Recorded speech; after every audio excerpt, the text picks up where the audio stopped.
Putusan Mahkamah Agung yang mengabulkan gugatan mengenai penambahan tafsir usia calon kepala daerah menuai polemik. Pasalnya, sejumlah pihak menilai putusan ini syarat akan memuluskan jalan putra bungsu Presiden Jokowi Kaisang menuju pilkada. Wakil Ketua Umum Partai Gerindra Habibur Rahman menilai batas syarat usia seseorang yang akan memegang jabatan lebih pas jika dihitung sejak dilantik, bukan sejak masa dia mencalonkan diri. Habibur Rahman juga menolak tudingan berbagai pihak yang menyebut putusan MA ditujukan untuk kepentingan putra bungsu Presiden Jokowi Kaisang Pangarep maju pilgub mendatang. Saya juga sebenarnya sepakat ya, bahwa penghitungan syarat ya, orang menjadi jabatan tertentu termasuk usia adalah ketika orang tersebut dilantik. Ya. Usia itu kan dibuat untuk jabatan, ya. Maka penghitungannya paling pas adalah ketika orang tersebut menjabat, bukan ketika orang tersebut mencalonkan. Ya, adapun terkait misalnya tuduhan macam-macam, ya silahkan saja orang berpendapat, ya, tapi kan harus dibuktikan tuduhan-tuduhan tersebut. Ya. Nggak bisa hanya karena kepentingan politik yang berbeda, lantas seenaknya saja menuduh. Ya. Meski tak mempermasalahkan, Ketua DPC PD Perjuangan Solo FX Hadi Rudiatmo mempertanyakan kenapa putusan dikeluarkan jelang pilkada serentak. Hal ini tentu menjadi pertanyaan banyak masyarakat. Saya itu hal yang wajar bagi saya gitu aja. Tetapi kenapa dibuat pada saat pilkada? Gitu aja pertanyaan masyarakat, bukan saya. Kalau saya silahkan monggo yang berkuasa di sana. Tetapi ingat ya, dengan paham marxisme, kekuatan tertinggi itu ada di tangan rakyat. Terkait putusan MA soal batas usia Cagup dan Cawagup KPU Jakarta masih menunggu arahan KPU Pusat. Menurut Ketua Divisi Teknis Penyelenggaraan Pemilu, status KPU Jakarta adalah sebagai pelaksana PKPU yang ditetapkan oleh KPU RI. Implementasi dari putusan MA tergantung pada KPU RI akan memasukkan keputusan itu dalam PKPU atau tidak. Karena regulatornya adalah KPU Pusat, nanti kami akan tunggu apakah itu hal tersebut akan diatur di dalam PKPU pencalonan. Kami akan ikuti sesuai dengan regulasi yang ditetapkan dari KPU Pusat. Regulatornya untuk PKPU kan di KPU RI ya, jadi kami akan mengikuti sebagai pelaksana dari undang-undang. KPUD akan melaksanakan apa yang termaktub nanti dalam PKPU maupun ketentuan peraturan perundang-undangan. Ada arahan dari KPU? Belum, kami masih menunggu koordinasi lebih lanjut. Mahkamah Agung mengabulkan gugatan terhadap aturan pencalonan pemilihan gubernur dan wakil gubernur, bupati dan wakil bupati, serta wali kota dan wakil wali kota. Aturan yang semula usia minimal terhitung sejak penetapan pasangan calon, kemudian berubah menjadi saat pelantikan.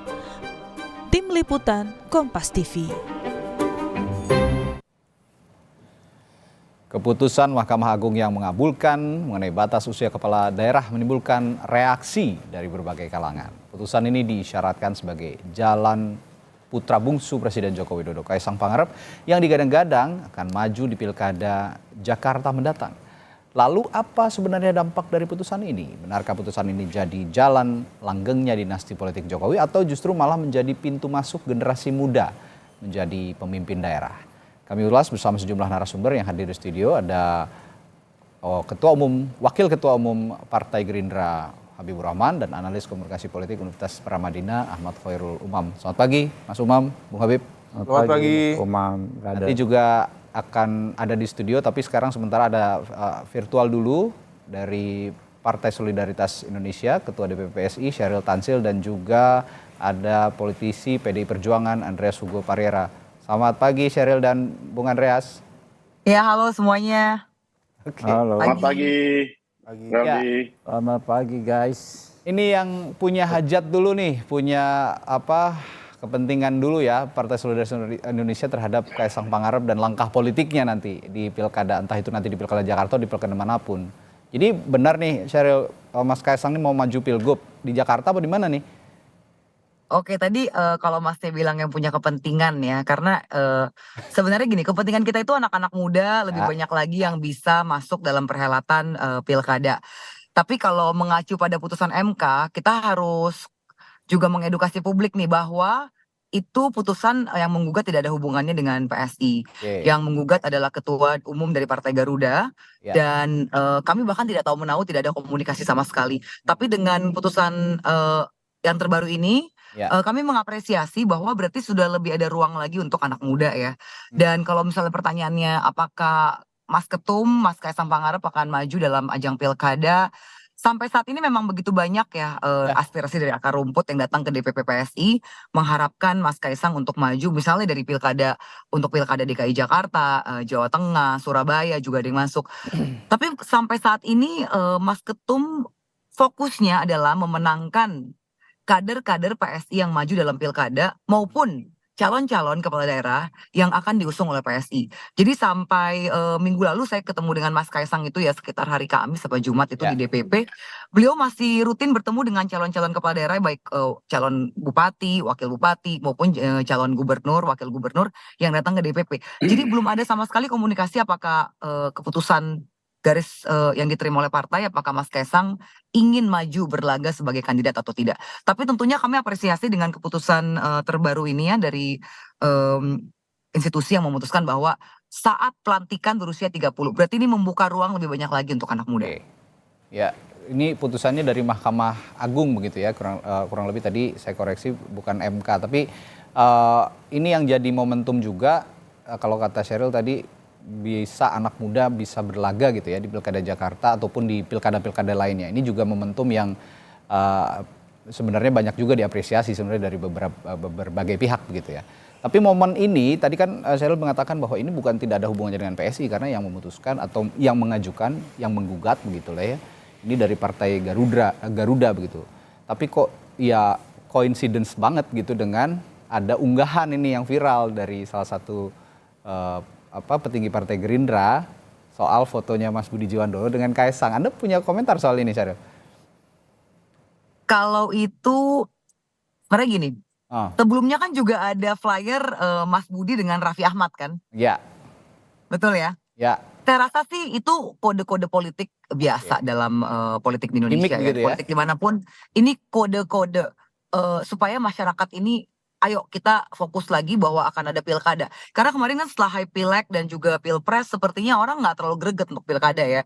Jadi kode-kode ya sekalian melihat animo masyarakat bagaimana. Ya, oke. Jadi gimmick Bung Habib kalau kemarin diposting sama Pak Sufmi Dasko tuh. Ya, jadi gini, Iya.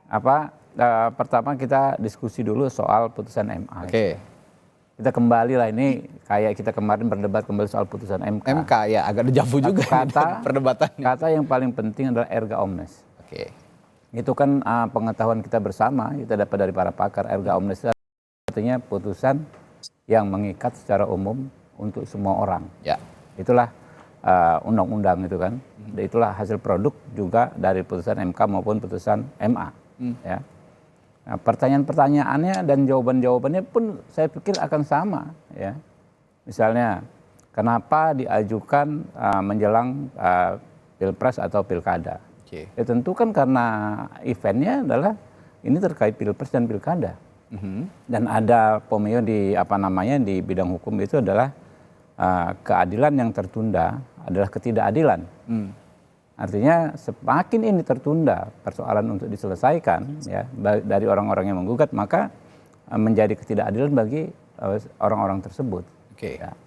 Sehingga kalau sekarang dipertanyakan lagi apakah ada kaitannya dengan Kaisang dan lain sebagainya, ada kaitannya pun saya pikir nggak ada masalah. Karena baik secara politik maupun secara hukum kita sudah menguji persoalan ini sebenarnya. Oke. Padahal yang lebih substansial itu pilpres. Ini yang kita bicarakan terkait politik dan hukum. Terkait hukum berapa putusan Mahkamah Konstitusi ya kalau yang pilpres kan ya, sudah saling menguatkan ya bahwa tidak ada masalah. Terakhir bahkan putusan Mahkamah Konstitusi yang pilpres dikatakan tidak ada intervensi dan lain sebagainya dalam konteks penafsiran putusan MK yang nomor 90. Dalam konteks politik yang kita berbulan-bulan perdebatkan, pada akhirnya kan rakyatlah yang akan menjadi hakimnya. Rakyat memutuskan ya bahwa mereka tidak mempersoalkan persoalan tersebut. Terbukti apa? Ya, secara substansi dan secara formal kemenangan Prabowo Gibran Oke. yang diserang bertubi-tubi berbagai pengamat dan lain sebagainya setiap hari, ya kan ya. Terbukti kan rakyat, hati nurani rakyat tidak selalu sama dengan apa yang ada di pikiran-pikiran kita. Oke. Memang kami terbuka ya pada beberapa sudut pandang dari persoalan ini. Tapi kalau saya sekarang mencerna masalah ini tidak perlu terlalu capek kita, karena referensinya sudah ada. Nah ini dia nih soal normanya. Karena saya sendiri sudah melihat konflik norma Oke. di PKPU, ya kan ya, pasal 4 ayat 1 maupun yang bertentangan dengan pasal 7 ayat 2 Undang-Undang Pilkada. Ada. Konflik normanya apa?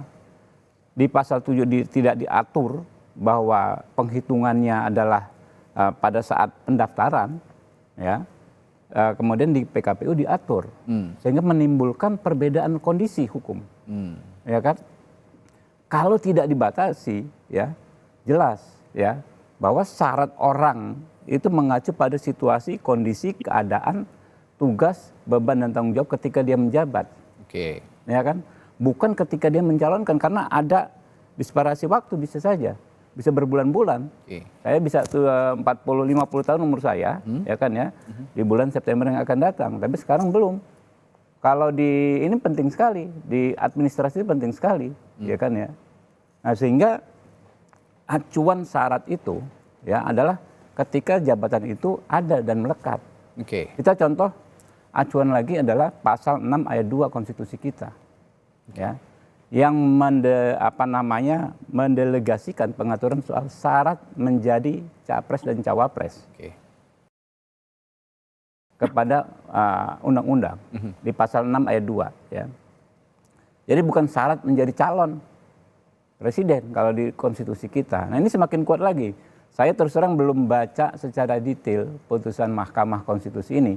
Tapi kalau saya menjadi orang yang mengajukan, saya akan masukkan dalil tersebut. Saya akan kaitkan dengan pasal 6 ayat 2 Oke. konstitusi kita, di mana ya syarat-syarat tersebut tentu melekat kepada kondisi ketika orang tersebut menjabat, bukan saat mencalonkan. Oke. Nah, inilah yang menurut saya solusinya ya kembali kita ke solusi yang kita pakai ketika kita mencerna persoalan yang mirip sekali ya konstruksi hukumnya ketika capres. Oke. Secara hukum kita hormati putusan hukumnya seperti apa. Secara politik kita serahkan kepada rakyat. Oke. Saya mungkin dengan teman-teman bisa berbeda pendapat, ya silahkan. Tapi tidak boleh ada yang memaksakan satu sama lain. Oke. Karena rakyatlah yang akan memutuskan nantinya. Baik, saya ke Bung Andreas. Bung Andreas, kalau begitu tadi kan kata Bung Habib, secara hukum gitu ya, secara dilihat dari konstitusi terbukti bahwa kemarin MK ini juga jalan-jalan saja pencalonannya begitu. Nah, begitupun juga ini nanti di pilkada nanti jika memang ada yang mengajukan di bawah 30 tahun begitu pada saat pelantikan pun juga tidak akan masalah karena memang ini juga sekaligus ditanggapi juga banyak juga tanggapan positif bahwa ini membuka jalan bagi anak-anak muda untuk mencalonkan diri. Dan juga tadi yang kedua secara politik ini biarlah rakyat yang menentukan. Nah, Anda sendiri dari putusan MA dan adanya poster digital yang viral begitu antara Mas Budi Jiwandono dan Kaesang di Pilkada Jakarta, Anda punya perspektif yang sama dengan Bung Habib? Buat saya nggak ada masalah kan, artinya putusan MK kemarin itu kita sudah tahu banyak dia meskipun kemudian ada keputusan yang kita sudah tahu, tapi kan proses dan disputable-nya itu kan juga menjadi catatan dan juga menjadi catatan dissenting opinion itu gitu. Nah, yang berkaitan dengan MA ini juga saya kira pasti akan jalan terus gitu. Dalam arti sekarang ya mau buat apa saja silakan aja gitu, karena yang catatan untuk yang berkuasa gitu, artinya bisa mengintervensi kekuasaan itu. Tapi yang saya ingin lihat bahwa di persoalan ini baik Undang-Undang Pilkada nomor 10 tahun 2016 yang kemudian ada perubahan-perubahan itu maupun di PKPU yang tadi juga disinggung oleh Mas Habib tadi, di PKPU nomor 15 tahun 2017 pasal 4 di Undang-Undang Pilkada itu pasal 17 itu mengatur tentang calon. Oke. mengatur tentang calon, karena rejim daripada undang-undang pilkada maupun rejim PKPU itu mengatur tentang calon, bukan mengatur tentang gubernur atau calon terpilih gitu. Oke. Kalau seseorang itu setelah dicalonkan dia terpilih, dia tidak berkaitan lagi dengan rejim peraturan yang berlaku gitu. Dia tidak diatur lagi oleh PKPU itu gitu. Oke. Nah, ini yang saya kira ya pasti akan jadi jadi perdebatan panjang soal ini. Karena yang diatur di rejim undang-undang pilkada maupun rejim PKPU itu adalah calon. Jadi calon itu ketika orang mendaftar dan proses pelaksanaan pilkada itu gitu. Tapi setelah dia terpilih, dia dilantik, dia sudah calon terpilih gitu. Sudah menjadi orang yang terpilih, bukan calon lagi gitu. Jadi ya itu. Ya, menurut Anda asasnya pencalonan begitu, bukan keterpilihan begitu ya, Bung Andreas? Iya, karena itu di dalam undang-undang pilkada itu kan diatur ketika orang mencalonkan diri gitu. Juga di PKPU-nya juga ketika mencalonkan diri itu dengan batas usia seperti itu gitu, seperti 30 tahun untuk gubernur, 25 tahun untuk bupati, calon wakil bupati, wali kota, calon wakil bupati, calon wali kota gitu. Kalau dia mau diatur sampai dengan dia terpilih dan dilantik, ya kalau orang itu ketika mendaftar dia 20, ya artinya kurang dari, tunggu nanti dia sampai 30 tahun dulu atau tunggu sampai 25 tahun dulu baru dia dilantik. Oke. Apakah seperti itu nanti? Nah ini yang saya kira akan menimbulkan persoalan-persoalan yang berkaitan dengan loophole-nya di situ begitu ya, loophole-nya karena asas apa namanya? Soal siapa yang mau maju, silakan aja gitu. Dikhawatirkan malah dikhawatirkan nanti malah bertentangan dengan undang-undang asas undang-undang. Menyulitkan pelaksana yang sudah membuat regulasi ini hanya karena mungkin. Bukan saya nggak punya pretensi, mungkin karena ada orang yang punya ambisi, ada yang sepertinya dibicarakan selama ini, ambisi-ambisi itu kemudian itu menyulitkan pelaksana gitu nanti. Pelaksana yang jadi itu kan tadi secara ini ya, Bung Andreas, itu secara regulasi begitu. Secara politik, Anda memandangnya bagaimana? Melihat sosok Kaisang yang sekarang muncul gitu di permukaan ketika disandingkan dengan Budi Jiwandono dan sempat viral begitu poster digitalnya ini, dan dikaitkan tentunya dengan regulasi tadi. Beberapa hari yang lalu juga partai Anda, beberapa politisi dari partai Anda juga mengatakan bahwa ini kembali ada jalan karpet merah juga nih buat seorang anak presiden. Bagaimana kelanjutannya nih Bung Andreas soal ini? Saya nggak kenal secara pribadi Mas Kaisang, tapi saya tahu Mas Budi Jiwandono, beliau adalah seorang anak muda yang smart, yang intelek, sehingga saya nggak tahu apakah dengan dia mau ditempelkan ini dia bersedia atau enggak, saya nggak tahu. Tapi saya kenal Pak Mas Budi Jiwandono adalah yang seorang anak muda, karena dia DPR juga, kami sama-sama di DPR. Anak muda yang smart, yang punya visi, punya pandangan yang ya tidak sekedar hanya soal kekuasaan gitu. Oke, Mas Umam, ya tadi kita sudah masing-masing sudah mendengar pendapat dari Bung Habib, dari Sheryl, juga dari Bang Andreas gitu ya. Soal bagaimana dari sisi hukum, Bung Habib tadi menekankan bahwa sebenarnya regulasinya ya tidak masalah karena sudah terbukti di MK juga pernah gitu dia lakukan seperti ini dan berjalan saja pemilunya, pilpresnya berjalan saja. Begitupun nanti di pilkada ini sebenarnya tidak masalah, kalaupun ada memang intensi untuk maju ya memang ada begitu.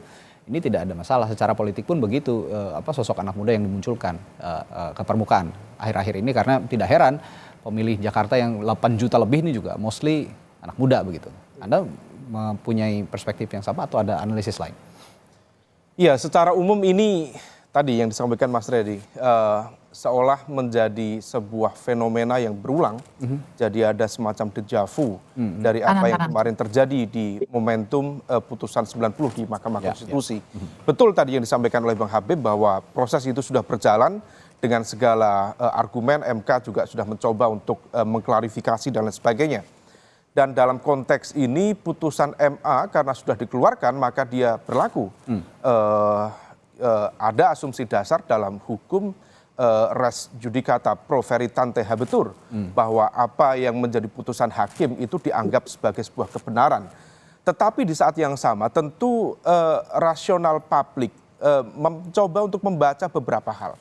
Misal dari sisi material, dari sisi prosedural, memang membuka ruang pertanyaan publik. Misal dari kecepatan dari putusan MA itu yang hanya 3 atau 4 hari. 4 hari ya. Kalau misal bisa itu diberlakukan di hampir semua kasus yang ditangani oleh MA yang menjadi partner kerja dari Bang Habib di Komisi 3, tentu itu akan sangat-sangat luar biasa. Artinya bahwa ada kecepatan proses dalam pengambilan keputusan dan kemudian akan diberikan kepada publik yang mengajukan gugatan, tentu akan memberikan sebuah servis secara legal yang sangat baik. Tetapi secara umum itu tidak terjadi. Nah, begitu kemudian ini terjadi, patut diduga ini ada apa? Apakah ada kemudian elemen kekuatan besar yang kemudian mampu mendorong proses ini begitu cepat? Nah, itu dari sisi prosedur. Dari sisi material, betul tadi penjelasan secara komprehensif dari Bang Habib saya pikir sangat memadai. Tetapi juga di saat yang sama kita paham bahwa MA itu kan konteksnya mengkaji materi regulasi yang berada di bawah undang-undang terhadap undang-undang. Begitu kemudian kalau misal kita cermati secara general dari materi yang disampaikan oleh MA kemarin, kenapa kemudian cantolannya kepada undang-undang dasar? Yang itu adalah menjadi ranah dari Mahkamah Konstitusi sendiri. Nah, ini yang kemudian menjadi sebuah perdebatan. Kalaupun kemudian terkait dengan konteks angka memang tidak berubah di angka 30 tahun, tetapi kemudian secara legal formal, prosedural administratif dalam konteks kepemiluan, beda 3 bulan, 5 bulan, itu sangat berpengaruh. Dan ini yang kemudian tampaknya patut kemudian diduga siapa yang bermain. Kalau misal memang partai Garuda ya yang mengajukan, ini agak unik. Kalau misal kemudian yang diperdebatkan belakangan ini kan konteks Pilkada DKI. Coba kalau misal kita cek dari hasil Pilkada DKI Jakarta kemarin, Partai Garuda itu adalah partai yang mendapatkan kekuatan suara yang paling akhir di pemilu yang lalu. Praktis mendapatkan suara 12.800 something dari jumlah total populasi di DKI Jakarta. Nah, maka kemudian memang betul tadi yang disampaikan oleh kawan dari PSI, PSI tidak terkait langsung, tetapi kemudian patut diduga juga jangan-jangan ini adalah permainan proksi, bahwa kemudian Partai Garuda didorong sebagai bagian dari proses untuk melakukan judicial review ya dalam konteks aturan ini, tetapi kemudian ada elemen lain yang kemudian mencoba untuk mengkapitalisasi secara legal formal untuk kemudian kepentingan politik selanjutnya. Nah, tetapi terlepas dari itu, bisa saja ini terkait dengan Kaisang, bisa saja juga tidak terkait dengan Kaisang.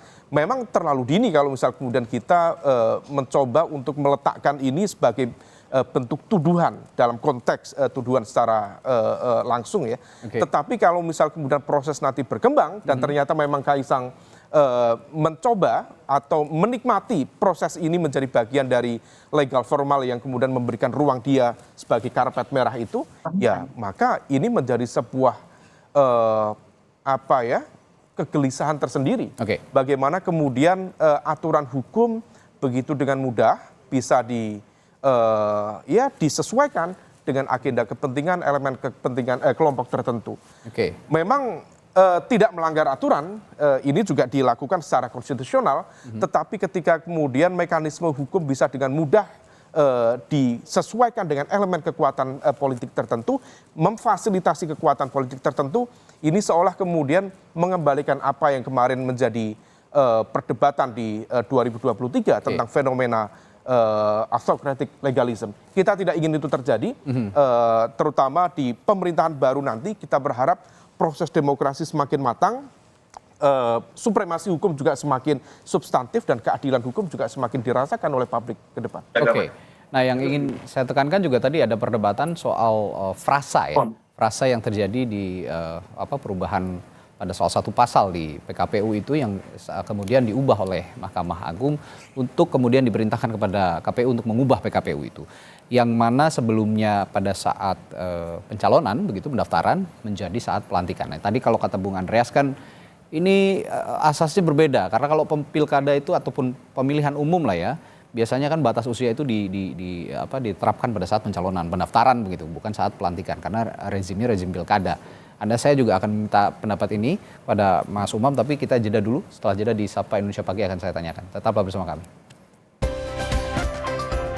Ya, tadi sebelum jeda saya tanyakan ke Mas Umam soal ini, Mas Umam, apa perbedaan frasa ini tadi yang sudah diubah gitu ya oleh Mahkamah Agung untuk diperintahkan kepada KPU segera diubah PKPU-nya mulai dari taraf dicalonkan umur 30 tahun pada saat pendaftaran, lalu juga yang sekarang diubah menjadi saat pelantikan. Nah, ini tadi juga jadi perdebatan antara Bang Habib juga dengan Bung Andreas begitu. Nggak debat, beda pendapat aja biasa. Berbeda pandangan lah ya, oke, berbeda Beda sudut pandangan, pandang. beda sudut pandang. Yang satu mengatakan ini rezimnya pilkada, bukan sudah menjabat begitu sebagai gubernur atau wakil gubernur. Sedangkan yang satu mengatakan bahwa itu ya lebih better, lebih bagus pada saat pelantikan karena ada jeda waktu yang bisa dimanfaatkan. Bagaimana menurut Anda soal ini? Ya, secara general kita melihat ada semacam kontradiksi yang cukup terlihat. Karena dari materi putusan Mahkamah Agung saat ini itu memberikan putusan untuk mengatur batasan usia 30 tahun tapi dihitung sejak pelantikan. Ya. Nah, sementara dalam konteks KPU itu tidak mengatur jadwal pelantikan. Kalau misal kita cek sekali lagi ini kan yang diuji kemarin kan PKPU nomor 9 ya, kalau tidak salah tahun 2016. Lalu kemudian kalau misal 2020 ya. Lalu kalau misal kita cek sekali lagi di PKPU nomor 2 tahun 2024 khususnya terkait dengan proses pilkada, itu tidak ada mekanisme yang kemudian mengatur terkait dengan konteks pelantikan. Karena PKPU konteksnya memang rezimnya ini adalah bicara tentang konteks persiapan tahapan pemilu. Nah, ketika kemudian ini diatur sedemikian rupa, maka kemudian menjadi tidak sinkron. Misal kita cek sekali lagi di pasal 4 di PKPU nomor 2 tahun 2024 itu tidak mengatur tentang itu. Nah, maka kalau misal kemudian ini diteruskan, yang menjadi problem diskusi kemarin sama Mas Arief Budiman, mantan pimpinan KPU, ini berpotensi misalnya menciptakan semacam unpredictable procedure dalam konteks pilkada. Nah, ini yang kemudian perlu diantisipasi. Jangan sampai kemudian setiap putusan-putusan yang kemudian bisa, tentu ini bagus ya, bagus dalam arti kalau ada orang memiliki kepentingan ya diusahakan lewat jalur konstitusional yang kemudian bisa ditempuh lewat legal prosedural. Tetapi kalau misal kemudian semua itu bisa diatur-atur, diubah-ubah sesuai dengan kepentingan elemen kepentingan tertentu, nah tentu ini menjadi sebuah fenomena yang tidak baik juga. Nah, ini yang kemudian menjadi concern kita yang ke depan. Seharusnya semua elemen eksekutif, legislatif, termasuk juga KPU sendiri betul-betul di atas meja yang sama untuk mendudukkan legal prosedural itu yang seperti apa. Nah, jangan sampai kemudian semua elemen yang kemudian bisa memain-mainkan kepentingan sesuai dengan apa yang menjadi agenda masing-masing. Sebelum saya ke Bung Habib. Dikit dong. Biar nyambung. Kita dengerin dulu aja. Bukan. Saya mau bilang sekarang sudah ada Sheryl di studio. Gitu aja Bung Habib. Jadi kita udah bareng-bareng sekarang, udah ada Sheryl dari PSI yang juga nanti akan menjelaskan. Silahkan Bung Habib. Diatur-atur, diubah-ubah, diobok-obok, dimain-mainkan. Itu tuduhan apa fakta? Itu tuduhan. Ya, tuduhan. Karena itu kan kita harus verifikasi, harus uji dulu. Ada nggak faktanya mengarah ke sana? Dalam hukum kan kita ada azas praduga tak bersalah juga. Gak bisa juga sewenang-wenang semua kita asumsi kita itu menjadikan pegangan. Begitu juga ketika kita berdebat soal putusan MK. Diobok-obok, diubah-ubah, diatur-atur, dimain-mainkan, diintervensi, semuanya runtuh ketika Mahkamah Konstitusi bersidang memutuskan tidak terbukti. Semua itu. Begitu juga hal ini, ya silahkan saja. Memang kalau ada indikasinya, disilahkan saja ditempuh prosedurnya untuk membuktikan. Ya, tapi kalau bicara substansi, terutama syarat terkait usia, Kalau Sudikno itu ya, ahli hukum mengatakan ada penafsiran itu berdasarkan logika saja. Syarat usia yang kita lakukan, menjadi basis kita melakukan penelitian, perdebatan, terkait dengan jabatan. Terkait ketika orang itu menjabat. Ya. Misalnya kematangan seorang presiden kemarin berapa? 40 tahun. Ya. Ya kan, capres atau cawapres. Bukan sebagai calon. Tapi ketika menjabat, iya dong. Kan seorang presiden harus matang, harus berusia 40 tahun. Itu kan bukan seorang calon presiden, karena beban tugas baru ada. Ya kan, situasi dan kondisi hukumnya baru muncul ketika jabatan itu ada. Hal yang sama. Karena logikanya sama, ya kan, konstruksi hukumnya sama pada pilkada ini. 30 tahun. 30 tahun itu itu kan hasil dari naskah akademik dan lain sebagainya. Kita hadirkan ahli psikologi, kita hadirkan ahli politik, ya kan, ahli sosiologi, macam-macam. Ya, untuk jabatan gubernur ini pantasnya paling muda berapa? Bukan calon, Pak. Karena tanggung jawab, ya kan, segala macam munculnya ketika orang tersebut menjabat. Ini substansi saja. Makanya saya katakan kemarin, waktu yang menjadi paket berita pengantar tadi ya. Pengantar putar, karena memang dari dulu itu juga menjadi menurut saya menjadi question mark bagi saya. Hal-hal seperti itu ya.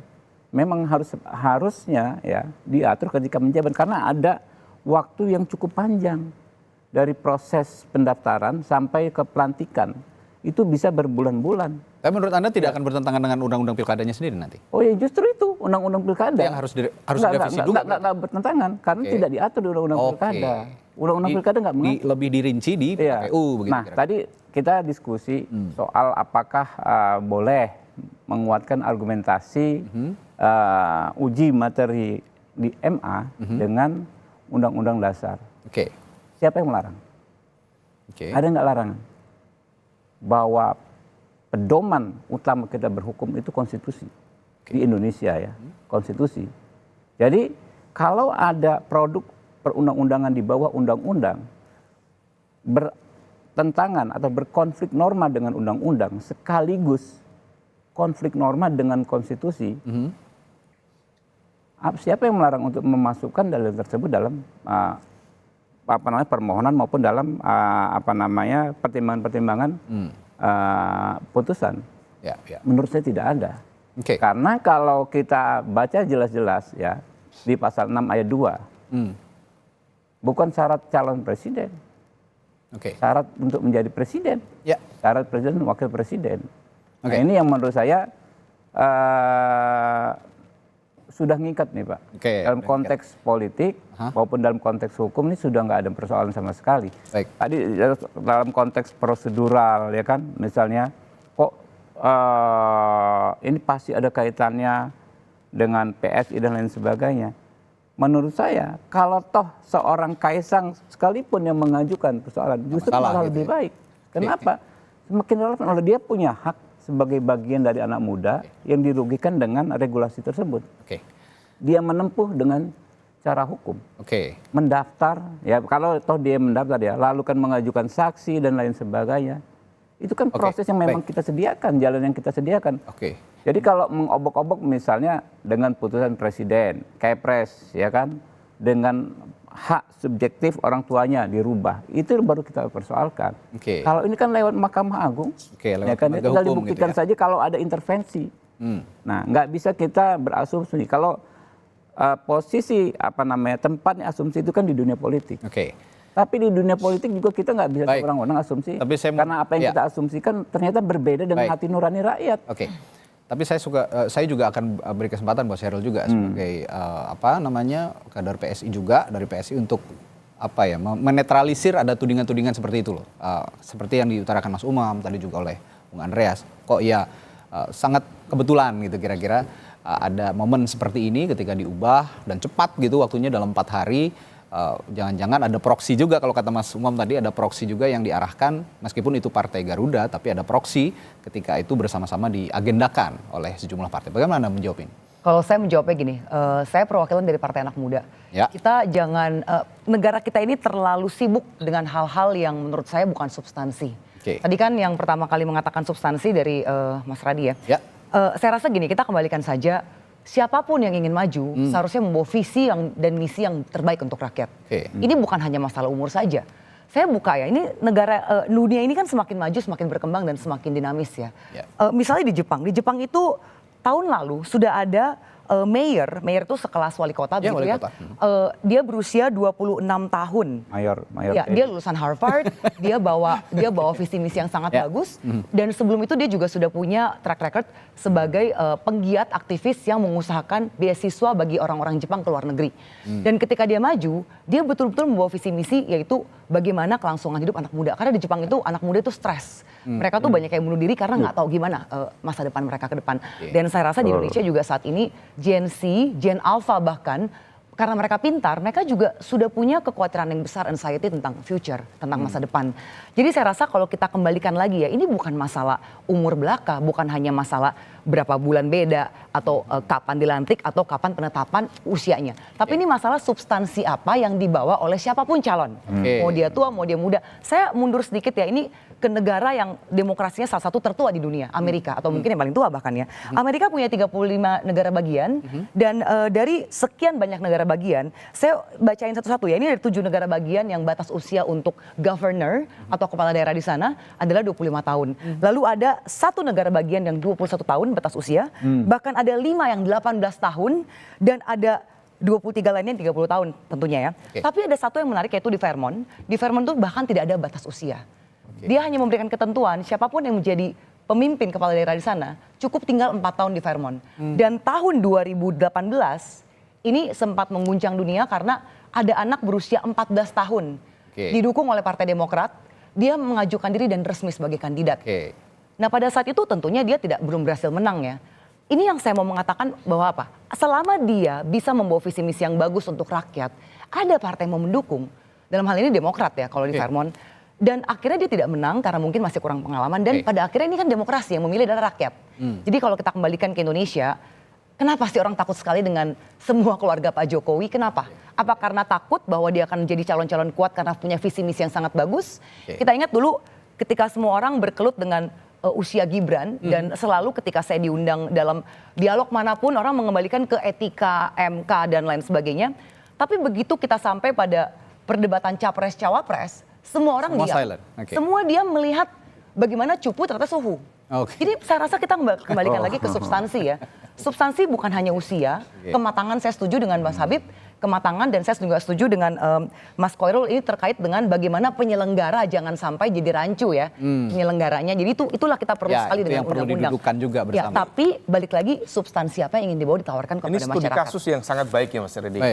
Kalau misal memang begitu, misal ada 30 tahun di Jepang, kemudian katakanlah 25 tahun di beberapa negara bagian di US, mengapa misalnya ini yang diajukan oleh Partai Garuda ini berarti termasuk sangat konservatif. Pertanyaan saya misalnya, kenapa misal PSI tidak mengajukan saja 25 tahun? Langsung begitu. Karena kalau misal begini, kemudian seolah memberikan ruang pada konteks prosedural administratif, memberikan mereka yang lahir di akhir 94 gitu ya, seolah kemudian too obvious, seolah kemudian menjadi wajar kalau misal nanti dituduhkan kepada ketua umumnya PSI.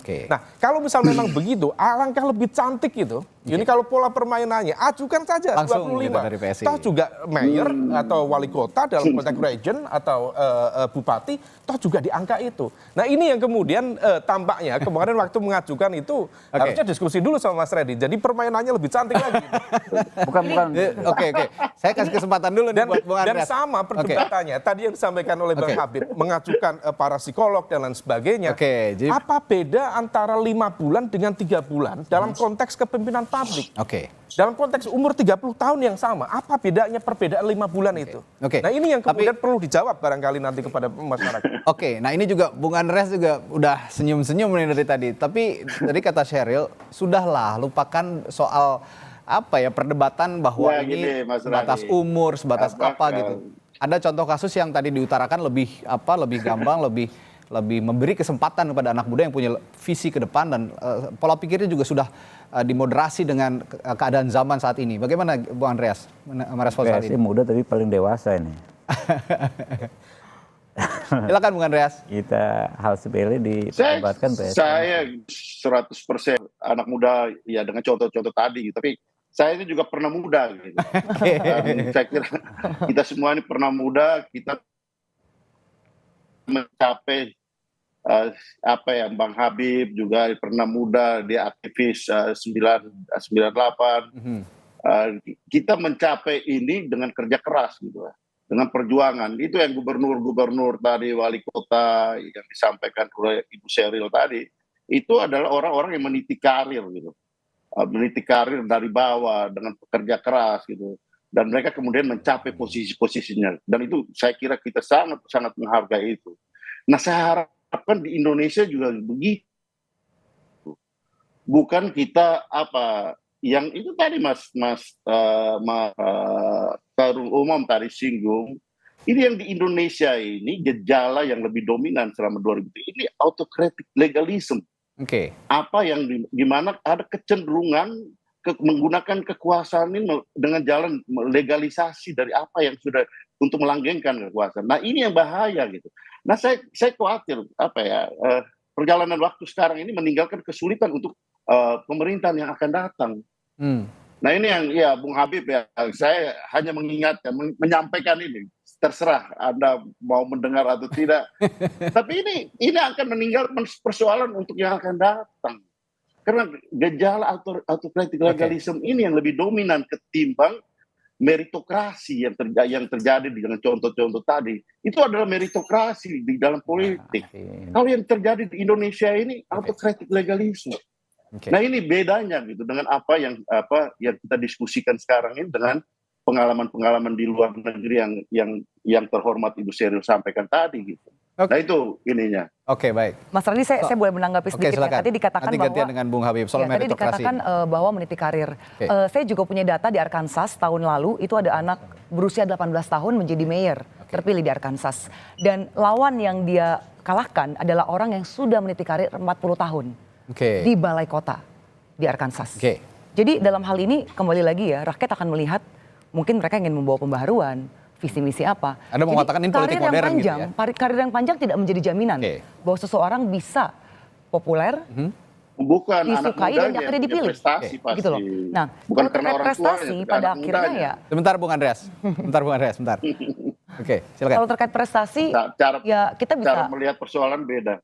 Oke, silakan Sheryl. Kalau kita lihat prestasi ya kita bisa saling mengukur ya. Saya rasa kita paparkan saja siapapun yang akan maju, kita paparkan backgroundnya, resumenya, visi misinya, lalu diadu saja. Karena banyak sekali kok para politisi yang sudah banyak sekali piagam-piagamnya, juga punya deretan panjang karir politik. Ternyata ketika jadi mereka nggak membawa apa-apa dan bahkan korupsi. Banyak sekali, dan ini di negara kita loh terjadi.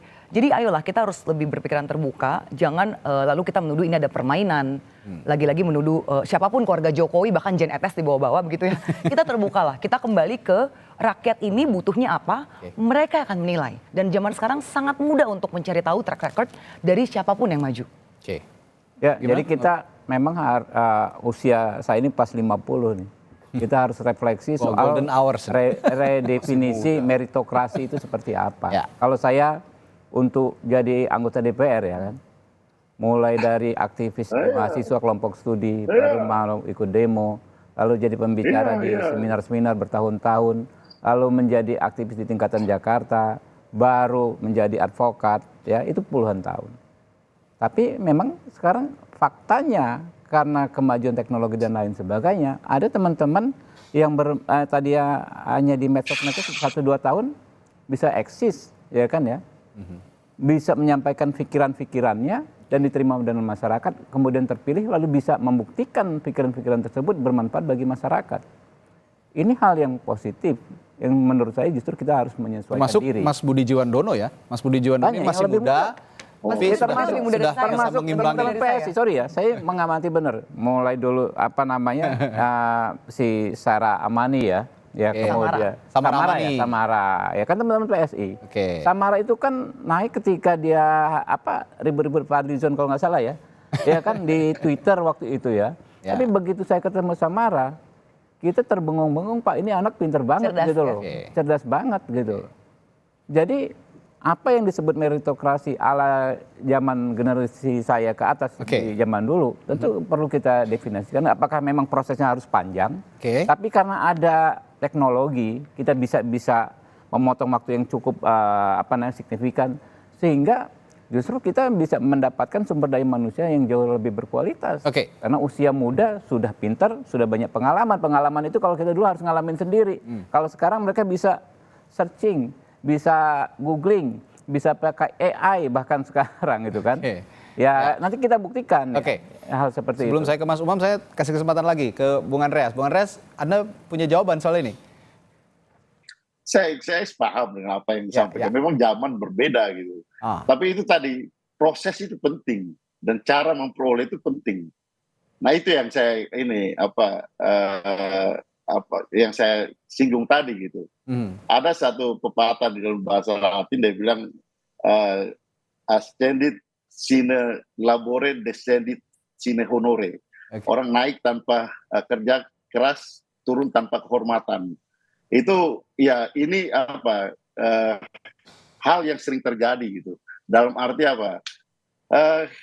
Mau bilang zaman apapun, bagaimanapun situasinya, kerja keras, bagaimana dengan pengalaman, itu penting untuk orang mencapai jenjang tertentu gitu.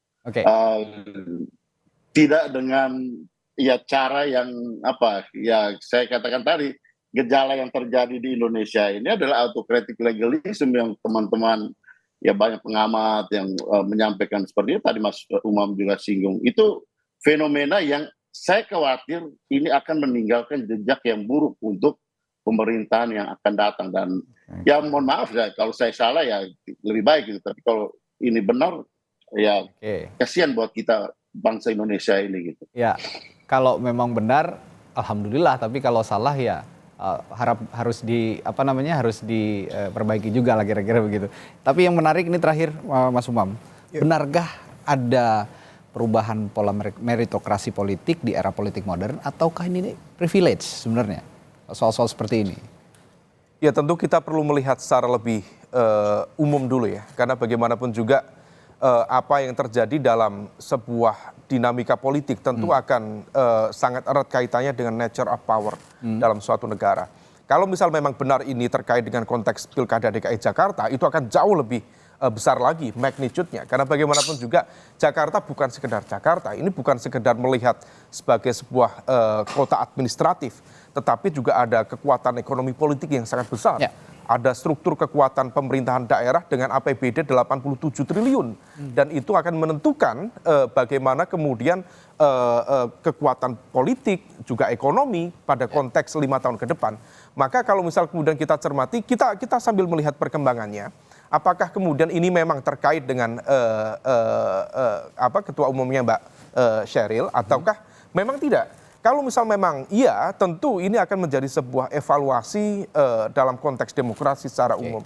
Apakah memang benar? Kalau misal sekarang barangkali too early untuk memberikan judgment. Tetapi kalau misal memang benar dan itu yang kemudian berada di belakangnya, nah ini menjadi sebuah pertanyaan tadi, reflektif bagi fenomena meritokrasi dalam sistem demokrasi.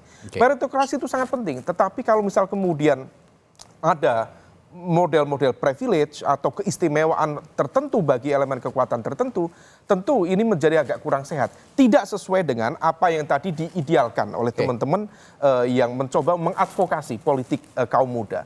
Nah ini yang kemudian perlu kita antisipasi. Tapi bagusnya ya kalau misalnya memang ini terkait dengan DKI Jakarta, ya ini bagus sekali, akan jauh lebih ramai nanti pilkada. Karena bagaimanapun juga nanti misal Mas Budi Ciwandono yang saat ini menjadi wakil rakyat dari Kalimantan Timur, kemudian diboyong ke DKI Jakarta bersama misalnya Mas Kaisang, sesuai dengan kemarin yang dipublish oleh Pak Pak Dasko.